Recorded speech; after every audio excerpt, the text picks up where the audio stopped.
Alright, welcome back. So, this is going to be the final part that I will be doing before the champion. So, this episode, we're going to be getting through Victory Road, and then we're going to fight the first two members of the Elite Four. Then I will switch off to Rando's channel, and he'll finish off the last two Elite Four as well as the champion. That's just the way he wanted to do it, so that's how we're going to do it.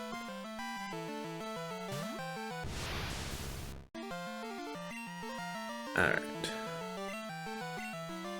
So, for this, I guess for this episode, we'll kind of be discussing like what we're going to be looking at for the first two Elite Four, as well as kind of talk about like what the setup we want to go with for the other two and the champion.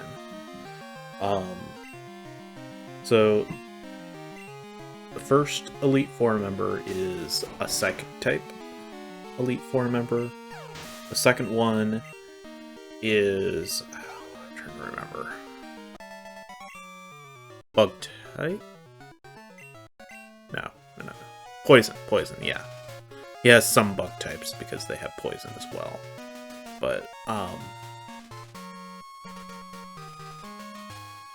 then the third one, who I won't be showing off, is Fighting type.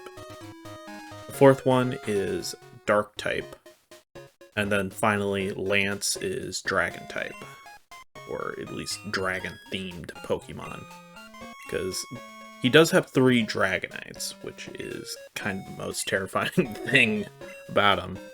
And they're all pretty powerful.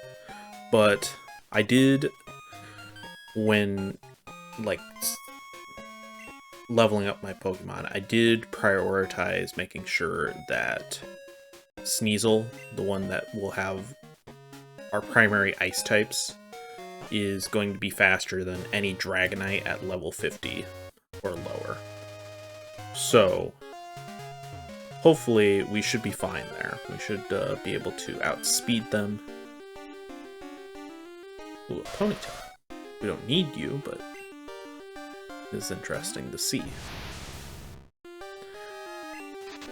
So, I primarily prioritized making sure that we could handle Lance, or more specifically, Brandon could handle Lance. I definitely still stand by the fact that I think Sneasel was a good choice for Brandon to get. But even if Sneasel does fall, we still have Kadabra, who has Ice Punch, and that should be more than enough to take out Lance's 3 Dragonites. So that lady gives you a nice free heal.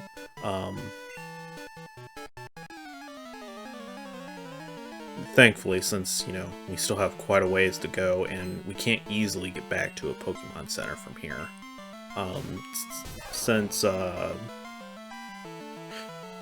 Here's the thing with Gen 2 and the map, or where you can fly. So once you enter Kanto, you can't fly back to Johto. You have to manually go across the divide in some fashion, either through taking the train later on in the game, or by flying to a point close to the overland route or the water route, whatever, and physically walk across.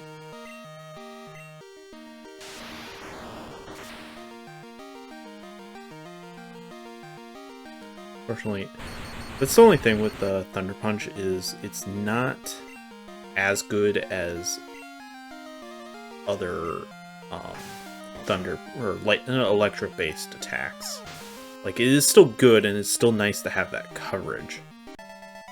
especially since getting an electric type is not always the easiest in Crystal, since we don't have access to Mareep. And I think there's only like a few electric type Pokemon to begin with, but we don't have access to Mareep, so the only early game electric type Pokemon that you could get is like Electakid or whatever, and Pichu from the mystery egg that we got at the start of the game. Well, unfortunately we got Togepi instead.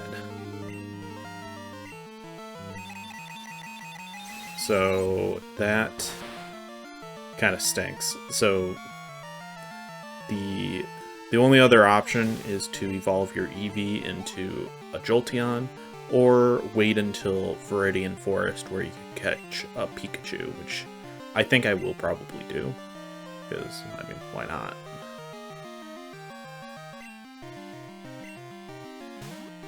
Flareon.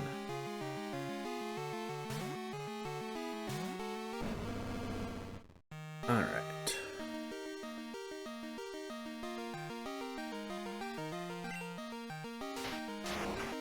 So...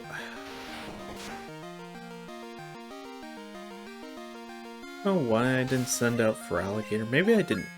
No, I should still have Feraligatr in my inventory, or in my, on my team somewhere. I don't know why I chose not to. So this guy kind of has, like, the grass, fire, water kind of, group. Like, the starter types, but they're off-brand, because they're not actually starters. They're just the starter types. Okay. I don't think there's anything over there of any interest. You might be able to catch some type of Pokemon or something in there, but I'm not gonna show that off because we don't run into anything interesting or anything new. A lot of cool trainers on this route. A lot. Some might say even more than necessary. That someone is me. I think it's... I really just want to, like, get through this, but unlike some people, I actually do want to fight all the trainers. If nothing else, because this is a Let's Play and I want to show off how to handle these guys.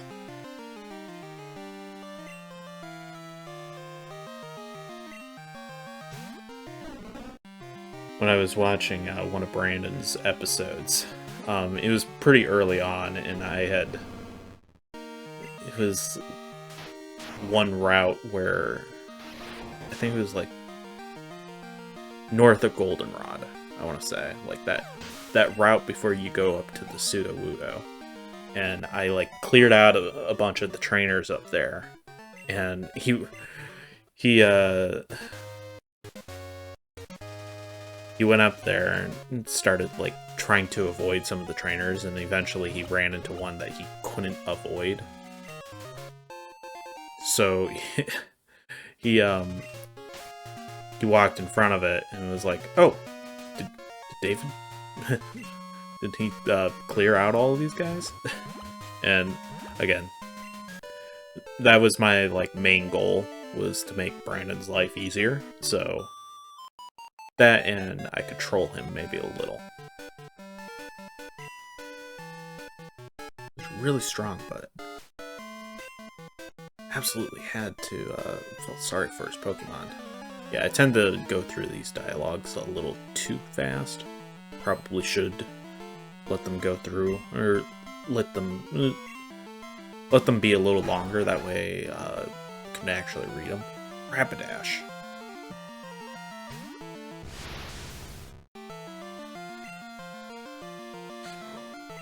Okay, I do have Feraligatr on my team. I don't know why I used Feraligatr instead of my bear. Maybe I accidentally, like, went to Ursaring.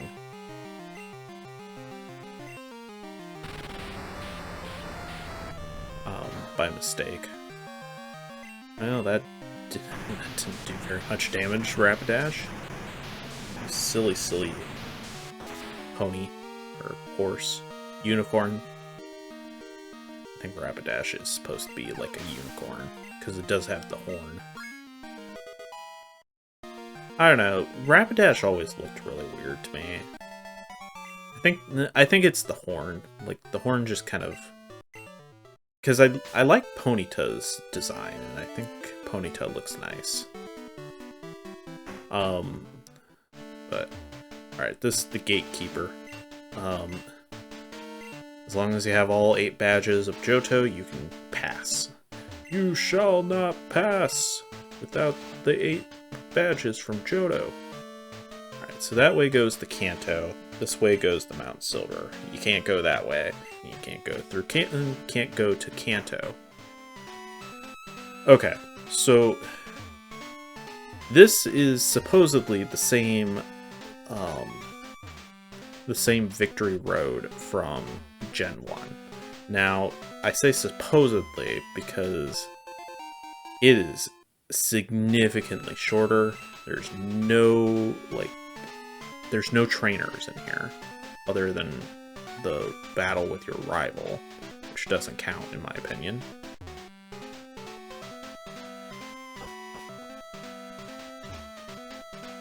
There's no block pushing puzzles. You'll notice this with Gen 2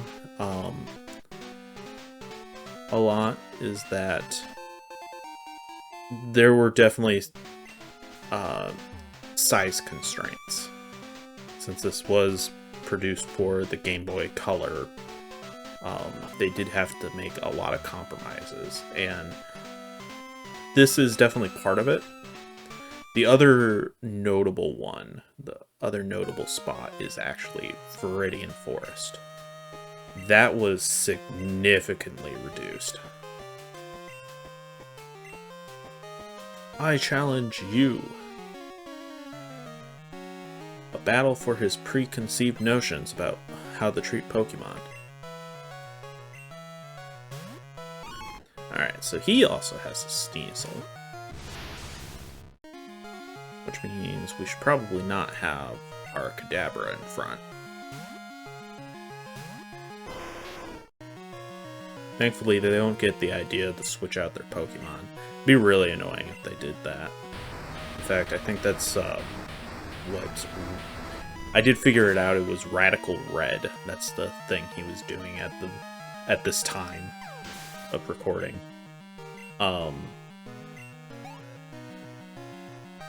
So, I think in that game, they actually do switch out their Pokemon, which honestly would just be so irritating to deal with.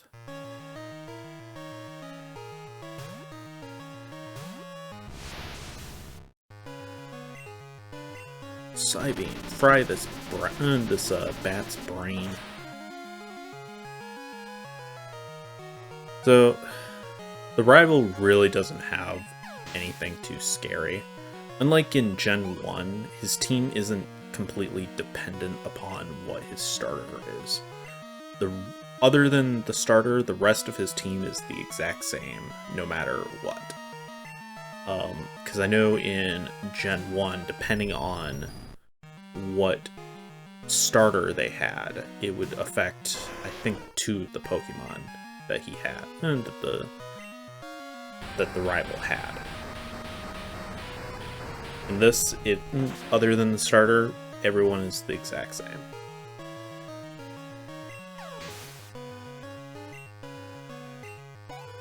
And you can take it down a lot of them with your fire type, which is why, ironically, fire type is considered the best in Gen 2. Cyndaquil is objectively the easy mode, because there's just so many gyms that are weak to fire. A lot of your rival's Pokemon will eventually be weak to fire. Curses itself, ends up killing itself. Thanks. Unfortunately, since he is using Kadabra, I am going to keep Sneasel in. But that also means that he'll get hurt by, or Sneasel will get hurt by Curse.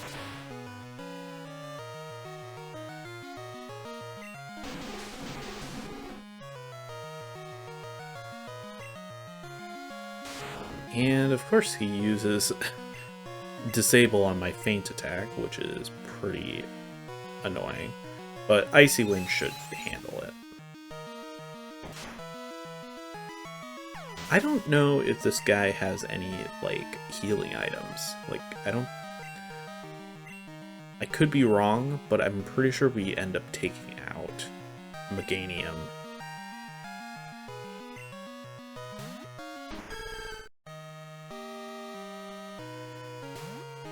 In one hit, so he never gets a chance to use his any healing items if he has any. Honestly, it would fit his nature more to not use healing items, so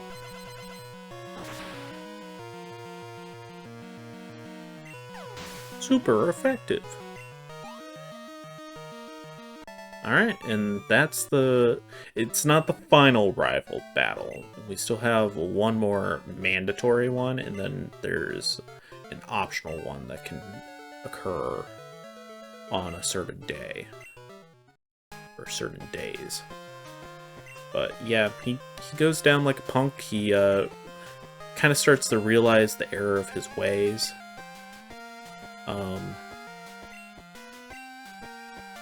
You keep it up until then.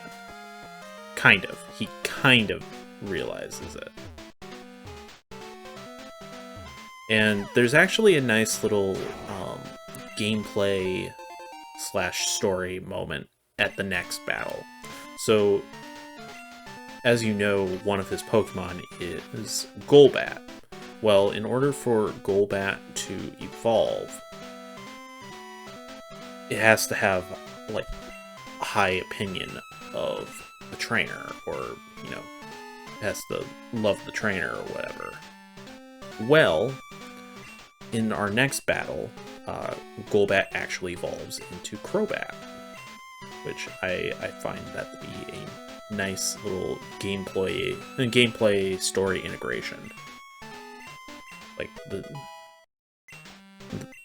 our rival is starting to realize that he's been kind of a jerk and starts to care about his Pokemon a little more. I would honestly recommend having repels on for this place. I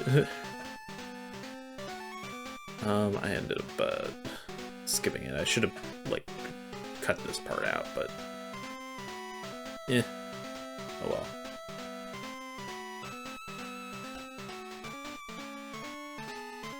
Any day now, we'll find it. Up. A little more. There we go. Yeah, there we go. Okay. So, as you probably saw there is still another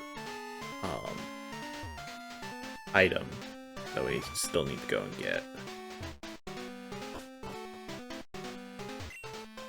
Here, what it is? Full restore. Alright. Suppose that's fine. Prefer max revive, but I guess you can't always get what you want, right? Okay, I believe that's all the items. Let's get out of here. See, significantly shorter. Indigo Plateau, the ultimate goal for trainers. Pokemon League headquarters. Alright, so if you want, you can talk with that guy and he'll essentially transport you back to Johto, or at least back close enough that you can get to Johto easily.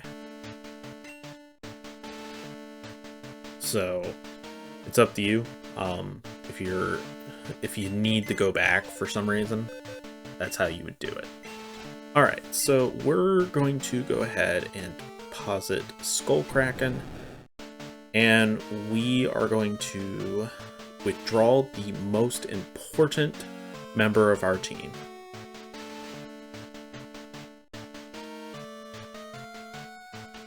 Baby. Because I don't think we really need anybody else. Like, I mean, Graveler might be nice, but, I mean, Ursaring has a ground-type move, and none of the Pokemon we're going to be fighting are really that weak to ground or rock-type. So, we're just gonna... It's good experience for the baby, for the next generation, you know? That, and I like the troll Brandon at sometimes. Alright, so this is the psychic type, Will. He has two of these Zatus. So you either use your electric types or use your lightning types or dark types, I don't know. Kind of up to you. I kind of want to save my Sneasel for later, so I'm willing to throw my bear out there to deal with these guys.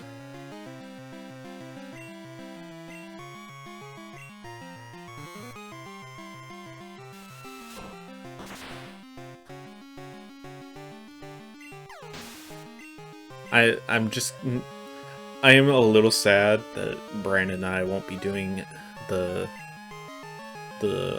champion together, because I really wanted to hear like his reactions to why I brought Togepi onto the team, because it's just so fun. Alright, so dark types do make Jinx a lot easier to deal with, but nothing can beat a nice flamethrower to the face, so we're just gonna do that. And that takes it out. This is why I wanted Arcanine. I wanted Arcanine, or well, specifically I wanted Arcanine at level 50, because it can deal with the Pokemon that gave me the most crap in Gen 1. Especially Executor.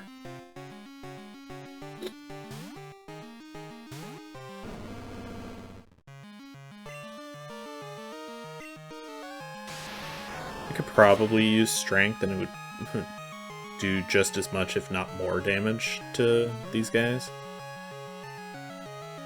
Special Defense. Alright, let's use Feint Attack.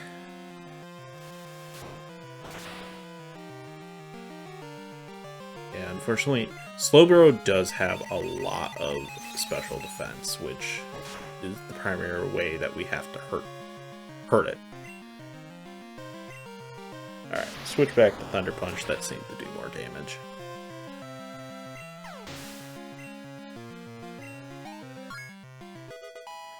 So, Ursaring is taking a little bit of a beating, but we have plenty of healing items, and it's not like we have to immediately go to the next fight. We do have a little bit of time to heal up any Pokemon that are hurting.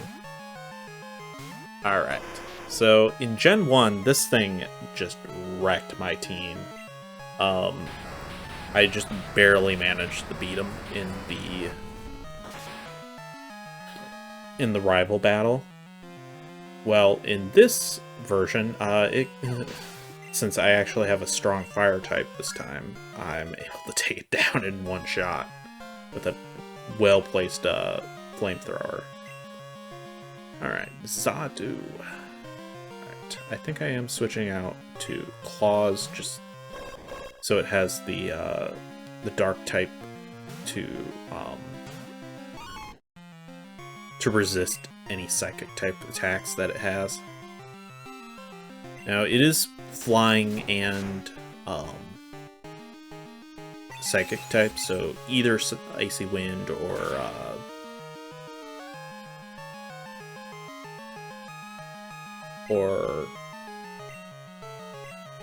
whatever it's called. Yeah, I was kind of afraid that he would use a max some type of potion. Unfortunately, he did, so we end up wasting a turn using Quick Attack. But this time, I should have just used Icy Wind, because we probably would have taken it out in one hit. Unfortunately, Feint Attack does not do that. And it uses Confuse Ray. Now, the other option, if you gave your Kadabra um, Ice Punch like I did, you could also use Kadabra, and Kadabra would resist any of its Psychic type attacks, and the Ice type would be able to easily take care of it.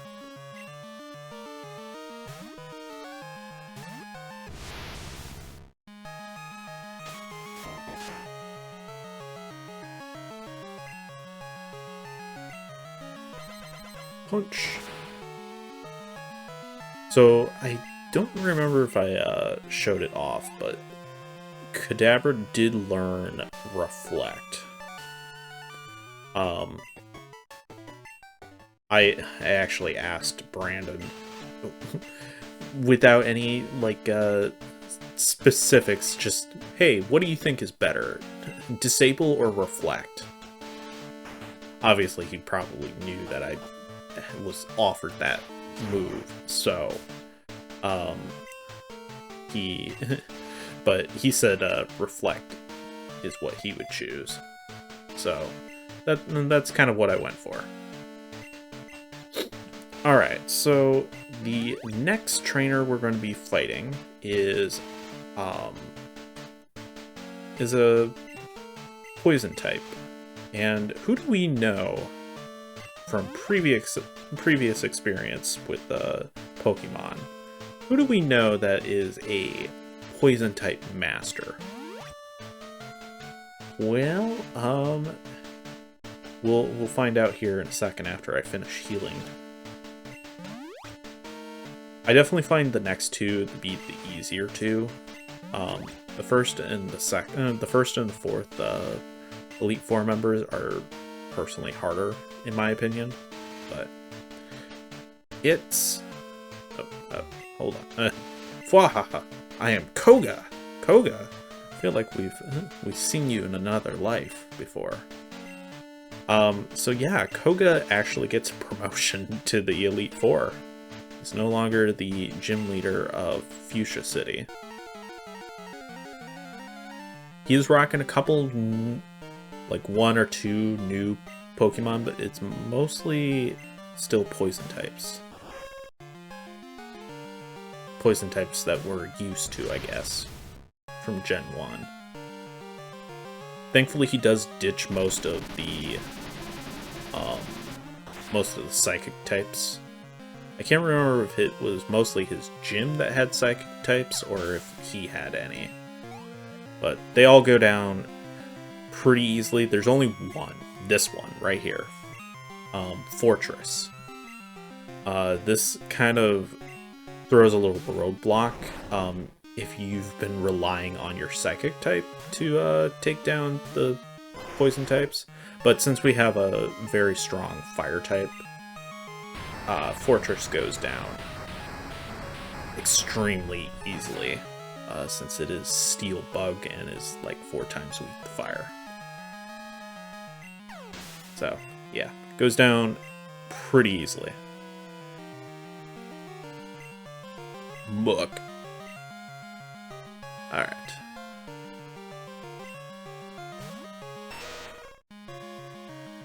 Muck, I feel like is just... It is a little lazy, because Grimer is more or less Muck. Muck is just larger than Grimer. That's really the only difference between them.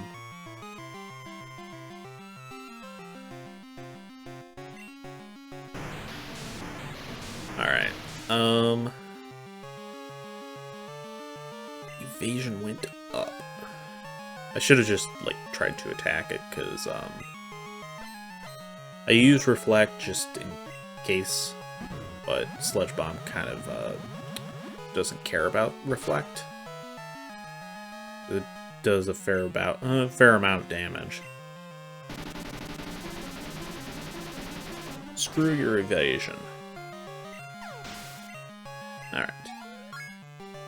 There's another one down. Alright, I think we still have 2 more Pokemon. Yeah. So we got a Crobat. And what was the... I think it might be Arbok.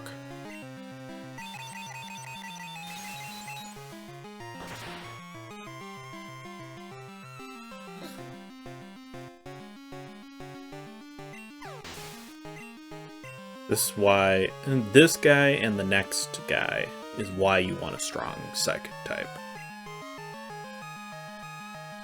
Because having a strong psychic type trivializes the second and third Elite Four members. Just absolutely trivializes them.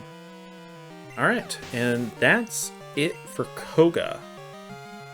So, again, thank you for watching, and in the next part, Brandon will be taking over, so make sure to check out Rando's channel in order to watch the rest of the Elite Four be decimated. So, thank you for watching, and I will see you guys in a few parts.